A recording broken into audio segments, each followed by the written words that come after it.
Yes, talking about pathways, we had talked about arts and sports science pathway. Let's now talk about the second pathway, which is social science pathways.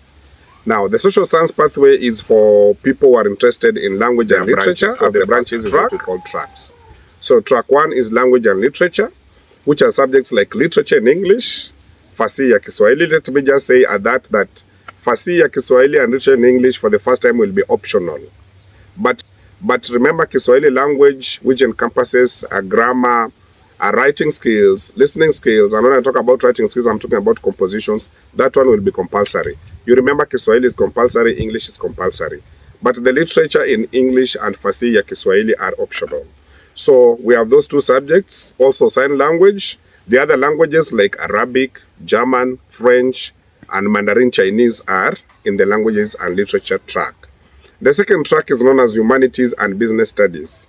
So we have the subjects that were commonly under humanities. These are geography, history, and CRE. Then now business studies has been added there under that track. But also we have the religious studies like CRE or IRE, depending on the school. So the social pathway, social science pathway has two tracks. The first one is language and literature. The second one has humanities and business studies. So those who are going to do this will choose at least 3 subjects from this pathway.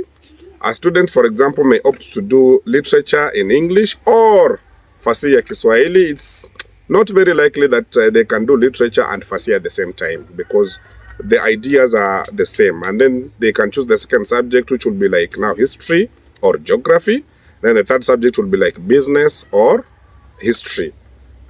I believe it makes sense. So let's say literature in English, then the second subject becomes like CRE, the third subject becomes like history. Those are 3 subjects in that pathway, plus the other 4 that are compulsory to make it 7. Or a student will do, let's say, fasihi ya Kiswahili, geography, and business. Now, the reason why you have to know how to combine the subjects is because these are the subjects that will give us what we call careers. Now, after the senior school at grade 12. After grade 12, they go to tertiary institutions like universities and colleges and pursue their careers. So a student must know what are the careers under geography, what are the careers under CRE, what are the careers under history, and such like. So that's the second pathway. This is where we'll get now all the people who are in the line of humanities, business studies, language, like lawyers, pastors, teachers of humanities, and any other career that is related to humanities and language. So that's the second pathway.